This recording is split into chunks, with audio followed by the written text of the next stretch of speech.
sebelum minta orang buat ngejaga sesuatu yang dia punya, at least berkacalah dulu kepada diri sendiri dan jaga sesuatu yang kita punya gitu. Terus ada lagi, ya gue juga nggak tahu kenapa ini bisa-bisanya ada yang ngasih argumen kayak sebenarnya dengan menunjukkan satu tangannya saja Bjorka sudah menunjukkan kecerobohannya sendiri. Ini bukan dia.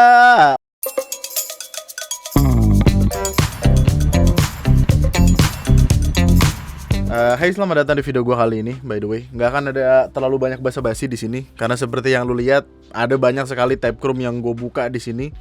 Yang mana tentu saja ini menandakan kalau pembahasan kita kali ini akan sangat amat panjang. Jadi mohon untuk siapkan kopi terbaik lu, teh terbaik lu, cari posisi yang nyaman atau mungkin sambil kerja atau apa, biar gua kasih tahu lu tentang sebuah perkara yang baru-baru ini terjadi, yang bahkan masih terjadi sampai hari ini, tentang sebuah kasus atau perseteruan hacker melawan pemerintah. Let's go. Beberapa hari kebelakang ada sebuah nama yang ramai sekali diomongin di sosial media kita. Hacker yang berhasil mengobrak-abrik isi hati dan perasaan siapapun yang ada di pemerintahan kita, ngebikin semuanya kelimpungan karena apa yang udah dia lakukan. Namanya adalah Bjorka. Dari beberapa temuan gua, nama Bjorka ini sepertinya diambil dari nama salah seorang penyanyi yang cukup terkenal, penyanyi kebangsaan Islandia, yaitu Björk. Dimana itu bisa kita lihat berdasarkan followingnya Bjorka sendiri yang cuman ngefollow Björk ini. Dan foto profile yang digunakan sama Bjorka juga itu masih ada sangkut pautnya sama lagu dari si Björk sendiri, si Mbak Björk sendiri. Should we call Sis Björk sendiri. Meskipun demikian, ada beberapa orang yang menyangkut pautkan Bjorka dengan Yuri Boyka. Bjorka, Boyka, ya 11-12 lah. Ada beberapa orang yang menyangkut pautkannya dengan nama Boyka dari sebuah film berjudul Boyka Undisputed. Yang mana di film ini, Boyka ini tidak terbantahkan, tidak terkalahkan, dan mungkin sama seperti Bjorka itu sendiri. Cuman ya, kalau kita ngomongin tentang Boyka Undisputed, Boyka yang seri keduanya tetap ada kalahnya. Tapi intinya motif dari si Bjorka ini sendiri menurut penuturannya di akun Twitter dia pada tanggal 10 September 2022 adalah dia pengen buat ngelakuin demonstrasi atau demo dengan cara baru. Dia pokoknya sempat bilang kalau dia sempat punya temen baik, bahkan I have a good Indonesian friends in Warsaw. Warsaw itu kayak salah satu kota gitu di Polandia. Terus dia cerita kalau temannya ini nyeritain banyak ke dia tentang betapa berantakannya Indonesia. Terus alasan dia adalah Bjorka ini ngelakuin itu semua demi temannya. Itu katanya. Temannya juga katanya udah meninggal tahun 2021 atau tahun lalu kalau gue gak salah. Dan Bjorka juga bilang kalau temannya itu sudah tidak lagi diakui sebagai warga Indonesia karena kejadian 1965. Ini gue perlu jelasin gak ya? Pokoknya di 1965, karena waktu itu ada yang terjadi di Indonesia, orang-orang yang diberikan beasiswa ke luar negeri, mereka dilepaskan kewarganegaraan Indonesianya, kemudian mereka hidup di tempat-tempat mereka lah gitu, tempat mereka mengambil beasiswa yang gitu-gitu. Sepengetahuan gue ya, lu bisa koreksi gue kalau gue salah by the way. Intinya menurut penuturan Bjorka ini sendiri, alasan dia melakukan semuanya adalah karena temannya, demi temannya. Lalu di sisi lain juga ada kalimat yang bilang kalau dia pengen jadi martir. Berbagai cara telah dilakukan termasuk cara yang benar. Apakah itu berhasil? Jadi saya memilih untuk menjadi martir untuk membuat perubahan dengan menampar wajah mereka. Mereka which mean ya pemerintah lah seperti yang lo tahu. Siapapun namanya, apapun motifnya, intinya Bjorka ini lagi rame banget di sosial media kita. Bahkan ketika gue ngebikin video ini, nama Bjorka masih nangkring di trending topik Twitter Indonesia. Dan ini udah ada 2-3 hari yang lalu. Dari 2-3 hari yang lalu. Jadi namanya cukup ramai, cukup lama untuk akhirnya ada di sini. Dan warga Indonesia masih ngomongin Bjorka sampai sekarang. Kalau lu nanya tentang bagaimana atau dari mana semua ini berasal, semuanya merujuk kepada salah satu website, salah satu forum jual beli data yang tentu tidak bisa gue sebutkan websitenya seperti apa, meskipun pada akhirnya kalau lo mau cari tahu lo bisa temuin sendiri. Tapi Bjorka ini pertama kali memunculkan diri dari forum jual beli data ini. Bjorka bergabung di website ini tanggal 9 Agustus 2022, sudah menghabiskan total ya, berarti total online itu 1 hari 13 jam. Ini gokil juga ada website bisa tahu kayak ginian. Beberapa hari kemudian, tepatnya tanggal 19 Agustus 2022, Bjorka kemudian ngebagiin 91 juta data Tokopedia yang padahal udah bocor sebelumnya di tahun 2020 lalu. Jadi dia tuh di awal-awal website ini ada tuh kayak jatuhnya kayak reuploader. Jadi dia dapat datanya dari tempat lain, kemudian dia upload ulang di sini file CSV-nya. Excel kayaknya kalau nggak salah. Terus nggak lama setelah itu, oh ya ini beritanya nih, kayak buka-bukaan bos Tokopedia soal bocornya 91 juta data pengguna ini 12 Mei 2020. Jadi datanya sudah sempat tersebar di 2020, kemudian ditaruh lagi di sana. Pembahasan ini juga sama. Oh ini adalah orang yang pertama kali menyebarkan 91 juta data tersebut. Namanya beda. Jadi Bjorka bukanlah orang pertama yang menyebarkan itu. Oke, reuploader. Oke, fine. Beberapa hari setelahnya, Bjorka menyebarkan data Wattpad 270 juta data Wattpad yang isinya tuh bio, tempat tanggal lahir, email, gender, geographic location, IP address, nama, password, social media profile, bla bla bla bla bla bla. Ini nggak terlalu dilihat karena tidak semua orang menggunakan Wattpad tentu saja. Paling ya ABG-ABG yang pengen ngebacain cerita-cerita teen lead mungkin, ya meskipun harus hati-hati juga. Tapi ini tuh masih belum apa-apa, maksudnya namanya masih belum naik dan ya udah segitu aja. Baru kemudian keesokan harinya dia menjual data Indohim. Kalau lu ingat, di pertengahan Agustus lalu sempat terjadi kebocoran data, dugaan kebocoran data 26 juta browsing history Indohim, yang mana data itu berisi nama, email, jenis kelamin, nomor KTP, IP address, dan website apa aja yang udah pernah orang ini samperin. Kita nggak cuma bicara tentang website itulah, nggak cuma itu. Banyak hal di sana yang bisa dimanfaatkan. Bahkan kemarin gue kalau nggak salah sempat nonton video YouTube kayak ada beberapa informasi pribadi lu yang bisa didapatkan oleh orang lain, meskipun orang lain hanya mengetahui browsing history lu, yang gitu-gitu. Gue nggak tahu jelas caranya, tapi ini data cukup penting. Data itu dijual dengan harga 470.000, sebuah nominal yang bisa dikatakan cukup murah untuk data yang sebenarnya mahal kalau data itu valid. Karena kita lagi bicara tentang nama, email, national ID number, which is kayak nomor KTP lu, IP address, sama website yang pernah dikunjungi. Ya ampun. Ini siapapun yang ketahuan terus pasti kayak, aduh gimana dong, mana gue sering banget bukain ini lagi. Wah. Website itu apa? X-Men, Wolverine gitu.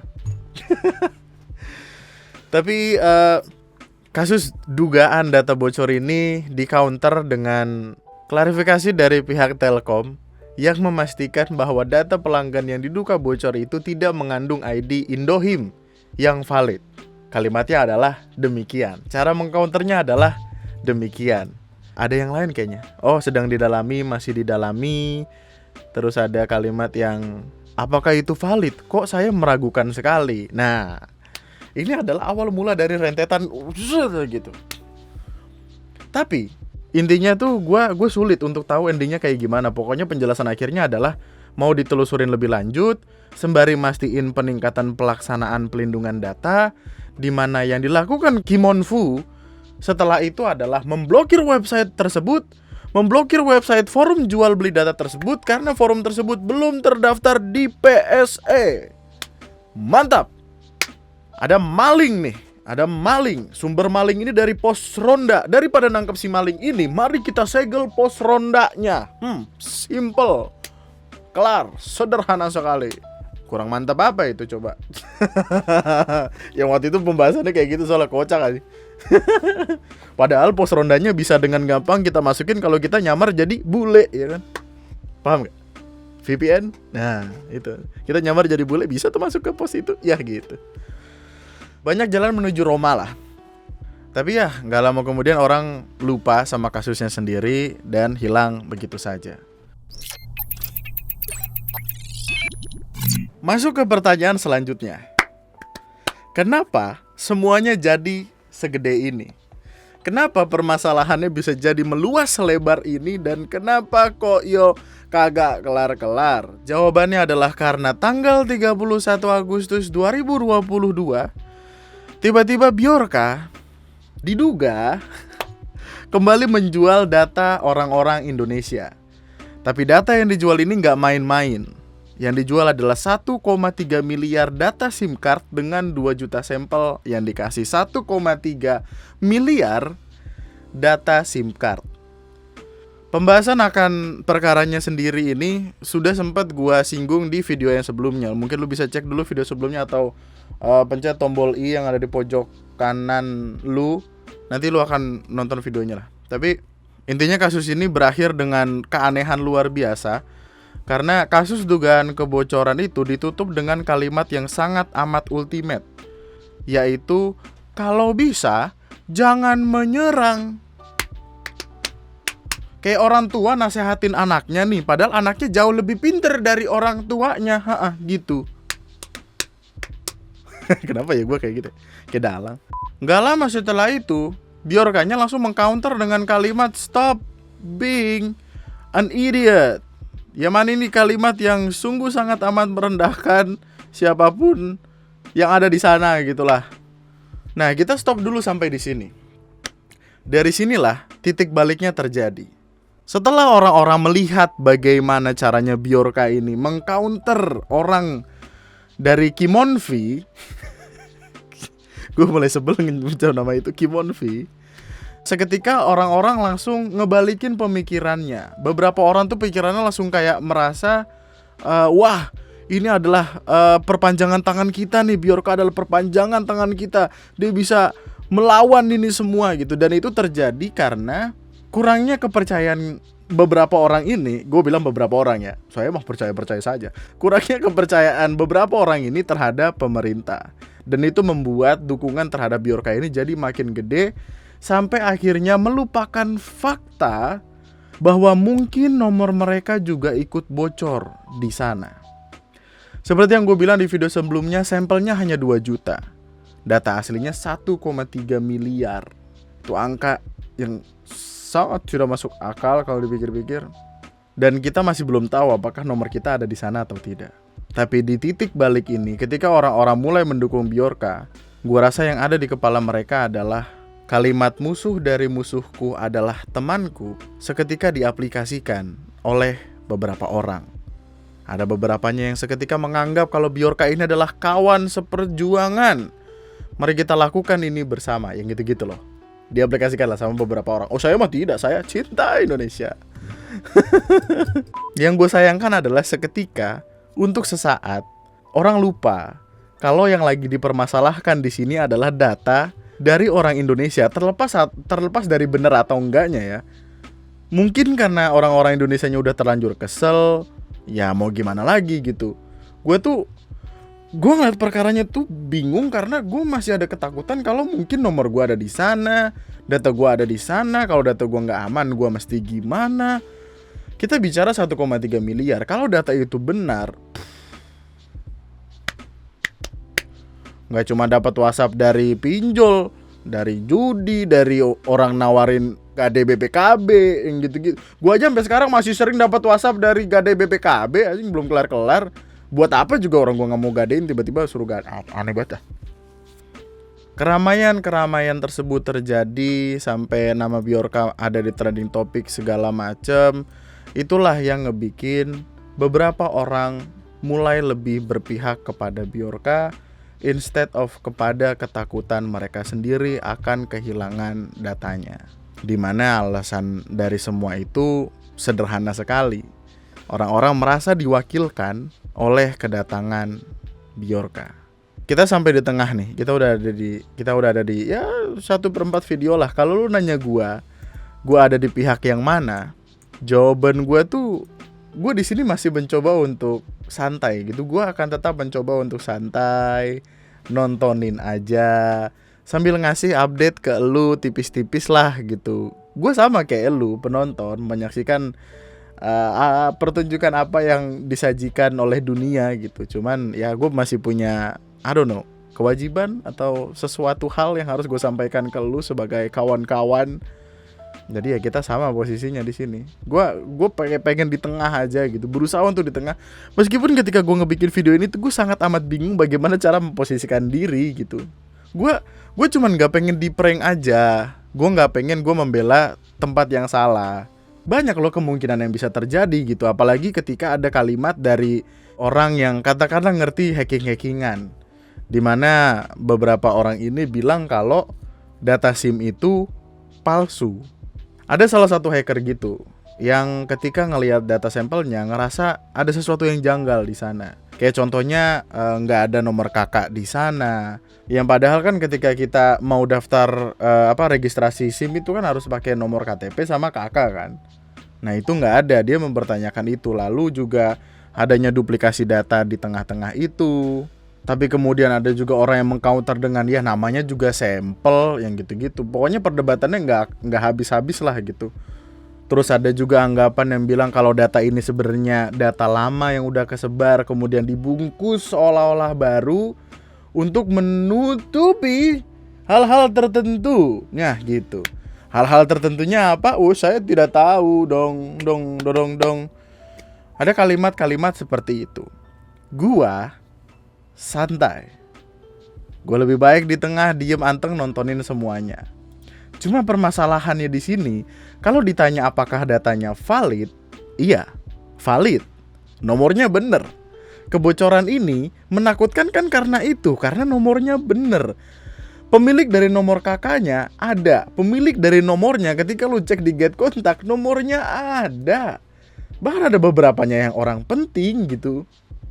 Sampai di sini aja tuh udah cukup rasanya untuk kita paham kalau perkaranya tuh nggak main-main, nggak sesederhana itu. Justru yang gue takutkan adalah esensi dari permasalahan ini memudar dan ngebikin orang jadi santai-santai aja ketika datanya bocor. Padahal ini tuh tetap data kita loh, gitu loh. Di Telegram Bjorkanya aja sampai ada orang dari Indonesia yang mohon-mohon buat jangan lagi nyebarin data masyarakat karena yang dia lawan adalah pemerintah. Ya udah urusan lu sama ini aja gitu, jangan data masyarakat yang dibawa-bawa karena kalau data masyarakat yang tersebar udah mah pusing gara-gara harga-harga pada naik, kan makin pusing juga kalau tiba-tiba ada WhatsApp promosi judi online. Orang udah nggak punya duit dipaksa ikut judi online, dia mau apa judi pakai ginjal. Kalau menang dapat ginjal baru, gimana disimpan di bawah mana-mana? Ginjal gue 3 dong ya. Pusing. Well, meskipun begitu, sebenarnya ada kemungkinan lain sih. Ada kemungkinan kalau Bjorka ini ngebocorin segala macam data di awal supaya narik perhatian pemerintah dulu. Karena ya semenjak kebocoran data SIM card, itu kan bener kan, pemerintah langsung pasang mata men, langsung fokus ngeliatin perkaranya yang ada, segala macam rame. Ya meskipun ada beberapanya yang ya tahu sendirilah gitu. Oh ya, setelah itu by the way masalahnya menjadi semakin jauh, semakin runyam. Kayak data KPU, 105 juta data KPU disebarkan juga, which is isinya tuh masih sama. Nomor KTP, nomor KK, full name, tempat tanggal lahir, DOB, birthplace, DOB, date of birth, birthplace, date of birth, tempat lahir sama tanggal lahir, tempat tanggal lahir, tempat tanggal lahir, gender, umur dan lain sebagainya. Ini penting loh kalau dipikir-pikir tuh. Terus ada lagi transaction of letters and documents to President of Indonesia, yang mana ini tuh berisi judul-judul transaksi dari surat-surat yang diberikan kepada presiden. Bukan suratnya, tapi hanya transaksinya itu apa aja. Dan ada info yang cukup menarik ditemukan dari Twitter, di mana ada salah satu nama dari dalam sebagian teks hilang. Bahkan ancaman terakhirnya Bjorka adalah dia pengen nyebarin data-data My Pertamina, yang mana kalau kata gue mah udah gitu. Udahnya tuh udah maksudnya jangan nyebarin data masyarakat lagi gitu. Well, kalau kayak gitu nggak adil nggak sih? Gua nggak tahu sih, perdebatannya akan panjang soalnya. Tapi mari kita ke part selanjutnya. Pertarungan yang terjadi. Gua ngelihat perkara ini sekarang jatuhnya tuh kayak, lo tau V for Vendetta nggak sih, men? Persis kayak di situ gitu, berasa lagi di dalam film kita ini. Jadi atau kayak apa ya, film di Netflix tuh yang hacker-hackeran. Pokoknya jadi jatuhnya tuh kayak kita lagi ada di sebuah film berisi ada beberapa hacker yang lagi ngelawan pemerintah. Sebelum lu mikir yang gimana-gimana terhadap gua tetap cinta Indonesia, sayang gua. Tapi bukankah kita bisa mencintai negara ini tanpa perlu mencintai pemerintahannya?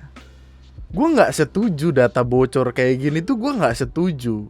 Karena itu data penting pribadi kita. Tapi di sisi lain, gue setuju kalau ada banyak hal dari penjaga keamanan internet kita yang perlu dibenahin, yang perlu diperbaikin. Gue nemu ada perbincangan di Telegramnya Bjorka. Pertanyaannya tentang coba kasih rating deh dari skala 1 sampai 10 seberapa lemah cyber security Indonesia. Dijawabnya 0. Gue tahu akan ada miskonsepsi di sini karena pertanyaannya adalah seberapa lemah harusnya 10. Tapi lu ngerti lah maksudnya dia. Intinya tuh Indonesia cyber security-nya itu 0. Gue tahu ini subjektivitasnya dia, tapi kita bicara tentang orang yang mengerti tentang perkara hacking-hackingnya. Bahkan ada beberapa hacker lokal yang sudah memberitahukan hal yang sama, tapi gue nggak bisa ngomongin di sini karena ranahnya berbeda. Tapi bagaimana coba ketika orang dari luar sana ngasih tahu lu kalau keamanan internet di tempat lu 0? Gimana? Hah? Kocak lu, men. Kocak lu. Oh ya, by the way, balik lagi. Kenapa tadi gue bilang beberapa hacker? Karena tidak hanya satu orang doang yang nyerang Indonesia tuh, nggak cuma satu, nggak cuma Bjorka doang. Bahkan sekarang, kalau lu ngecek website forum jual beli data tersebut, banyak lo data yang kesebar, banyak sekali. Bahkan ada suatu masa, ada suatu menit atau jam di mana front page leaking datanya itu dari Indonesia semua. Ada data pelamar kerja, ada data Poltekkes, ada kampus, kementerian, bahkan banyak. Dan salah satu yang paling ultimate itu sempat terjadi kemarin. Ini pertarungan dua bapak yang cukup wow. Ini nggak bisa gue buka ya karena gitulah. Intinya ada salah satu kementerian yang dikabarkan datanya itu bocor. Sekretaris kementerian tersebut langsung bilang kalau enggak, datanya aman. Enggak lama kemudian sama hackernya, detail dari si sekretaris ini langsung tersebar kemana-mana. Coba. Dan ini bukan Bjorka loh, ini pemain lain, ini bad actor lain gitu. Jadi masalahnya tuh bukan cuma satu, masalahnya adalah bagaimana kita melindungi data kita. Itu kan yang jadi PR-nya pemerintah gitu. Itu kan alasan kenapa ibu ini marah-marah sama lu mau denger gak? Yang terakhir yang saya akan tanyakan ini justru tidak dibaca, yaitu kebutuhan usulan anggaran tambahan anggaran Kemenkominfo TA 2023. Program lainnya sebesar 12 triliun. Ini kebutuhannya untuk apa saja, Pak? Sementara Bapak menyebutkan yang lain, yang ini tadi tidak dibaca, jadi malah membuat kami bertanya-tanya karena tidak disebutkan juga begitu. Ini kan uang besar, Pak ya. Itu yang pertama. Yang kedua adalah saya ingin memfokuskan apa yang tadi disampaikan oleh Niko. Jadi ada 3 kasus ini menurut saya mega kasus ini, Pak. Sampai kita kebobolan di bocor 1,3 miliar data kartu SIM bocor di forum online British Forum dari akun bernama Bjorka. Pelaku yang sama juga dengan dugaan kebocoran 26 juta data pelanggan IndiHome. Itu yang kedua, Pak, kebocoran data IndiHome pada tanggal 21 Agustus 2022. Kemudian yang terakhir adalah sebanyak 17 juta pelanggan PLN diperjualbelikan di situs online. Yang itu. Ini pertanyaannya, kok bisa kebobolan terus? Tidak mungkin kalau tidak ada orang dalam ini, Pak. Tapi ya at least udah ada yang ngewakilin kita di sana gitu. Videonya yang tadi lo lihat itu kan kurang lebih kayak mewakili kebingungannya kita gitu. Cuma kalau kita mau balik lagi ke perkaranya Bjorka, nggak lama setelah dia Bjorka ini bilang stop being an idiot tadi, yang ini, nggak lama setelah itu Bjorka kemudian mulai ngeluarin data-data penting dari beberapa orang-orang penting lah di pemerintahan. Semua itu ditaruh di akun Telegramnya, tidak ditaruh di Twitter, tapi ini ada sangkut pautnya. Bener-bener semuanya tuh disenggol gitu, kayak tidak bisa saya bacakan, terlalu takut saya. Semua itu pokoknya ada di akun Telegramnya. Gak mungkin dong gue sebar di sini, gila aja gue. Oh ya, sebagai pengingat buat lu juga, jangan sembarangan menyebar data yang lu dapat, meskipun lu dapatnya entah dari mana, tapi ketika lu menyebarkan data tersebut, lu artinya juga bisa dikenakan pasal Undang-Undang ITE atas penyebaran informasi pribadi atau doxing, ya. Tidak boleh. Dijaga itu jari, jangan sembarangan, jangan macam-macam.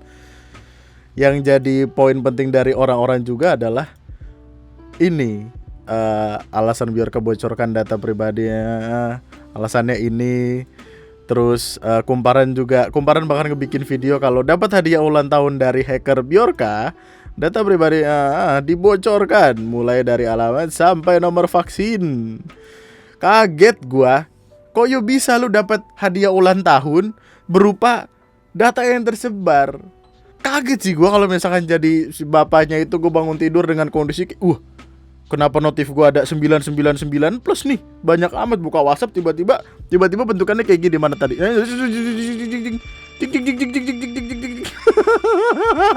Panik gua sih. Wah, gua sih loncat dari kasur itu langsung.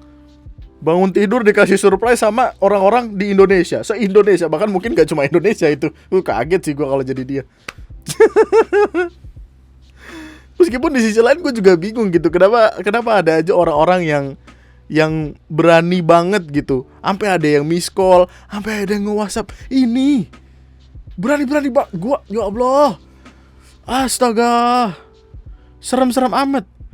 Ada yang diblokir. Aduh, ya ampun orang-orang ini, astaga. Tapi ya pilihannya itu, antara itu, lu pengen diucapin lewat WhatsApp se-Indonesia atau diucapin waktu yang di luar lagi pada demo. Yuh.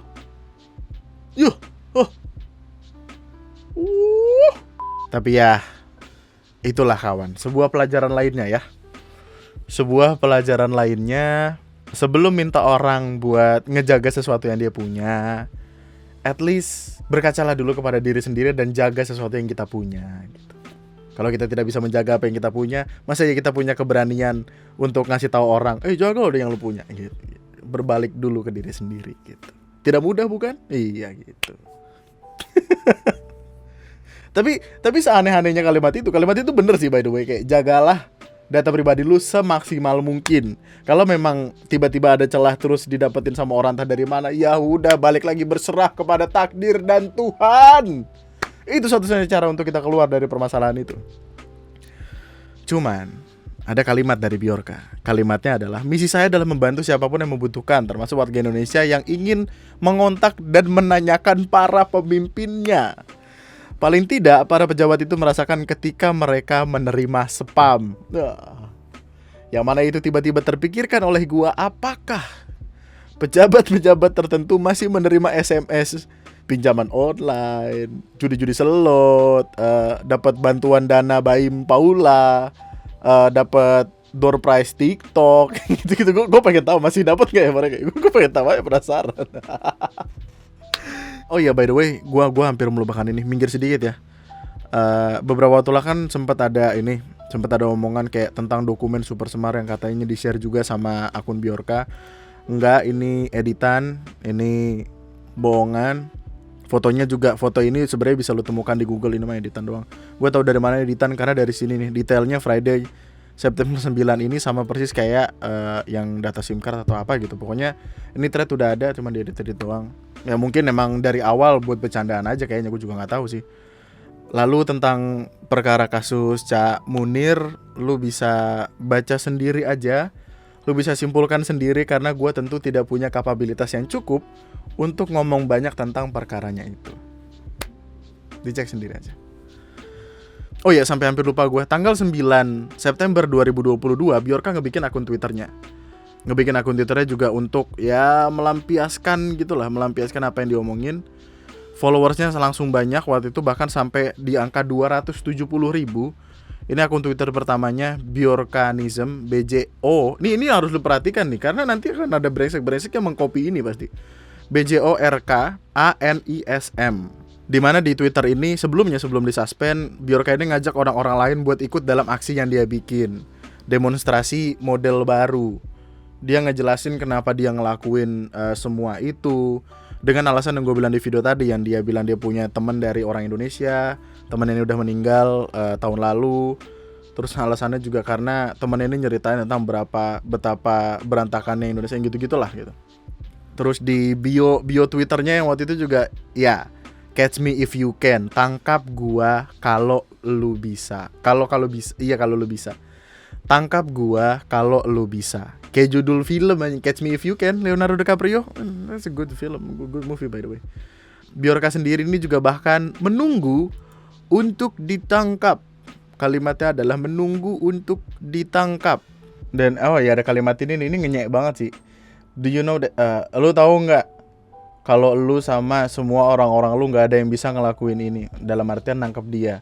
Karena ini udah 21 hari semenjak kebocoran data pertama, dan lu masih bingung tentang gimana harus mulai, di mana, gimana, kapan harus mulai, yang gitu-gitulah. Intinya ini tuh kayak nantang. Terus ada meme yang cukup bocah, kalimat Indonesian government right now, where is Bjorka now, dicari di Google seolah-olah ya gitulah, main sarkas gitu. Sampai akhirnya ya seperti yang lu lihat, akunnya tersuspend. Setelah 2 hari, di tanggal 11 September pagi, akun Twitternya tersuspend. Kemudian tanggal 12, Bjorka ngebikin akun kedua, BJORXANISM. K-nya cuma diganti X. Sempat ngomong ini itu, masih nyenggol beberapa orang tertentu, masih leaking data dan lain sebagainya. Tapi gak lama setelah dia nge-tweet itu, setelah followersnya mungkin 40 sekian ribu, akun ini disuspend untuk kedua kalinya. Akun dia kesuspend untuk kedua kalinya. Nah, sempat ada meme yang kayak gini, Indohim udah, PNL udah, Kim Manfo udah, Pertamina masih diketok-ketok nih. Nah, gimana dah tuh? Pemecahan masalah. Presiden Joko Widodo pada akhirnya ngebikin tim khusus dari serangan Bjorka. Pembentukan timnya sendiri dibawa dengan kalimat perlu ada emergency response team terkait untuk menjaga tata kelola data yang baik di Indonesia dan untuk menjaga kepercayaan publik, kata Menteri Komunikasi dan Informatika Johnny G. Plate di Istana Kepresidenan Jakarta Senin 12 September. Dan yang menyebutkan tim tersebut akan terdiri dari Badan Cyber dan Sandi Nasional atau BSSN, Kominfo, Polri, Badan Intelijen Negara. Di mana? Nggak jadi, ayo kita lanjut lagi. Banyak spekulasi yang beredar. Setelah perkara ini, ramai sekali spekulasi yang datang. Ada salah satu spekulasi yang berusaha pengen bilang kalau Bjorka ini asalnya dari Indonesia. Kayak contohnya DM ini, Bjorka sebenarnya punya tapi beberapa golongan bro yang tujuannya agar RUU PDP disahkan. Kalau misalkan pemerintah harus menaikkan anggaran buat komitmen bla bla bla bla bla bla bla bla bla. Ratusan triliun lagi katanya. Yang mana gue masih belum menemukan jawaban dari asumsi-asumsi ini, belum ketahuan pasti. Orang bahkan ada yang bilang kalau Bjorka ini sebenarnya dari Depok. Kata gue, wah semuanya di Depok, babi ngepet Depok, kuntilanak Depok. Maksudnya semuanya di Depok? Semuanya di Depok, jangan Depok semua dong, Bekasi kek. Tempat gue gak ada yang baru nih. Tapi ada kekocakan yang terjadi. Gue kan belum nemu jawaban aslinya. Ada kekocakan yang terjadi di grup Telegram Bjorka. Bjorka ini sempat nanya, database mana lagi nih yang harus gue bocorin gitu. Terus ada orang jawab, Polri. Nah, dijawab sama Bjorka, Polri, ini e-commerce. Ya gitu. Yang jadi keraguan gue adalah kalau dia orang Indonesia, masa dia mempertanyakan Polri adalah e-commerce gitu. Well, ini bisa berarti lain. Bisa dia berpura-pura tidak tahu Polri itu apa, dia berpura-pura polos, atau ini sedang bercanda, kita nggak tahu. Tapi men, lu kalau ngelihat screenshotan dari beberapa info yang ada di sosial media, terlebih tentang telegramnya dia, Ada beberapa info yang sebenarnya kita nggak tahu pasti ya, tapi kayak fokus gue cuman ada di Indonesia sama China gitu.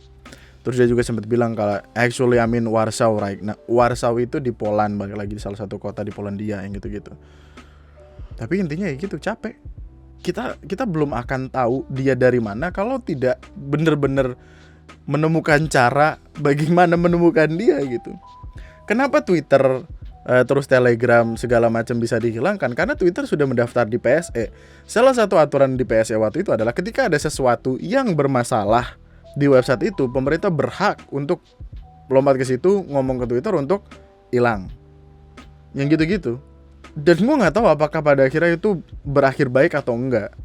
Karena justru menjadi pertanyaan orang-orang kan. Apalagi orang-orang seolah-olah naruh respect banget ke dia. Terus juga ada satu tweet ini yang dipermasalahkan.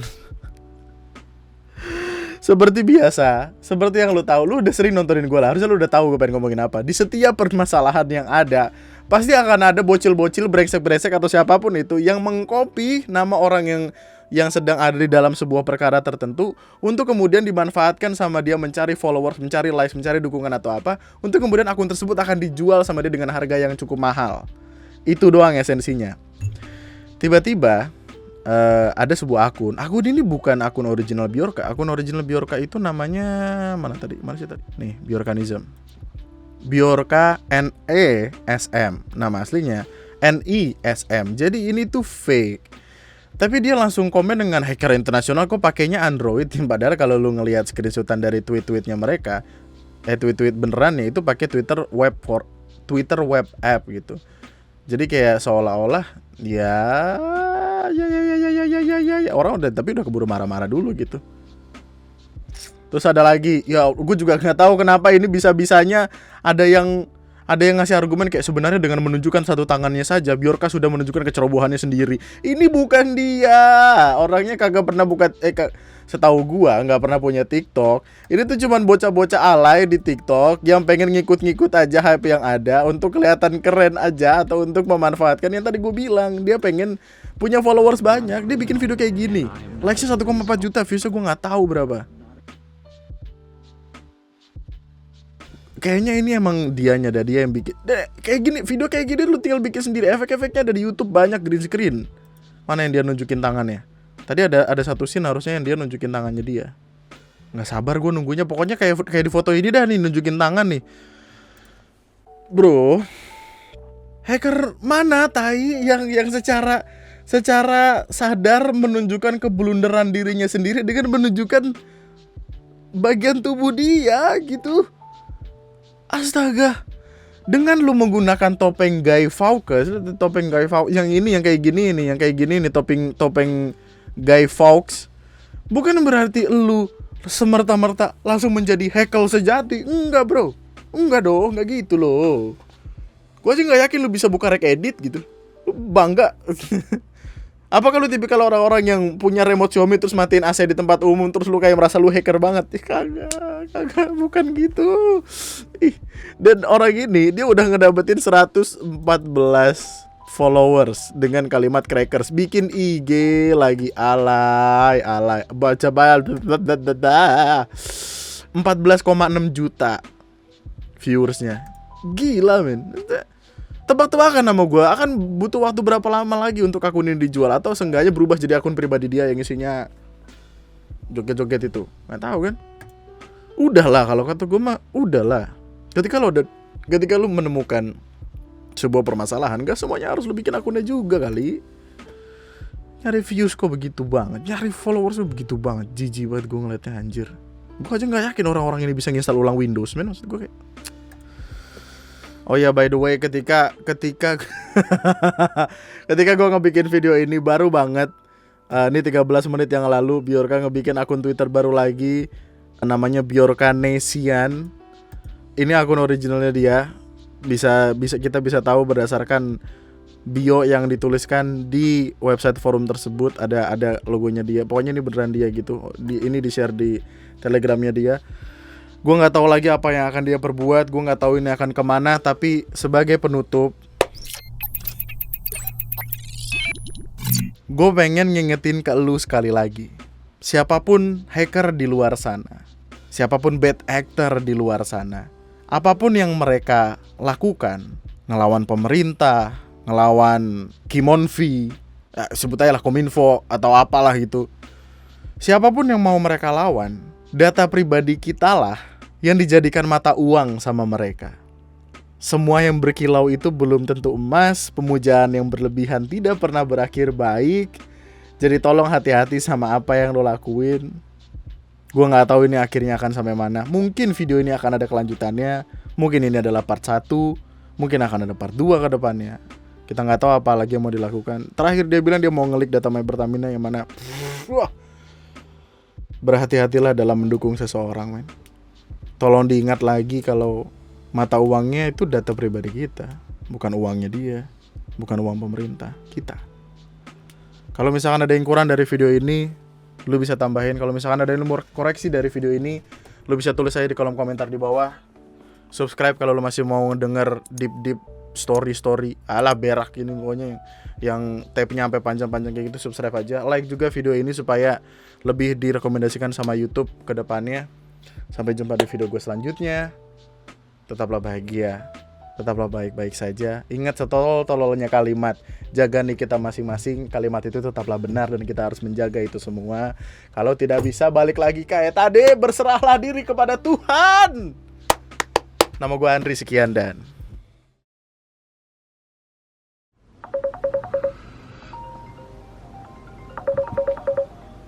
Halo Pak. halo. Iya, kenapa? Pak, data bocor Pak. Data bocor? Gampang itu. Bisa gampang itu. Enggak gampang itu. Dan nanti saya urus. Saya ini ahlinya, segala ahli. Saya bisa ngehack satelit kok. Udah gak apa-apa, gampang-gampang. Gampang-gampang. Ganggu aja orang lagi main.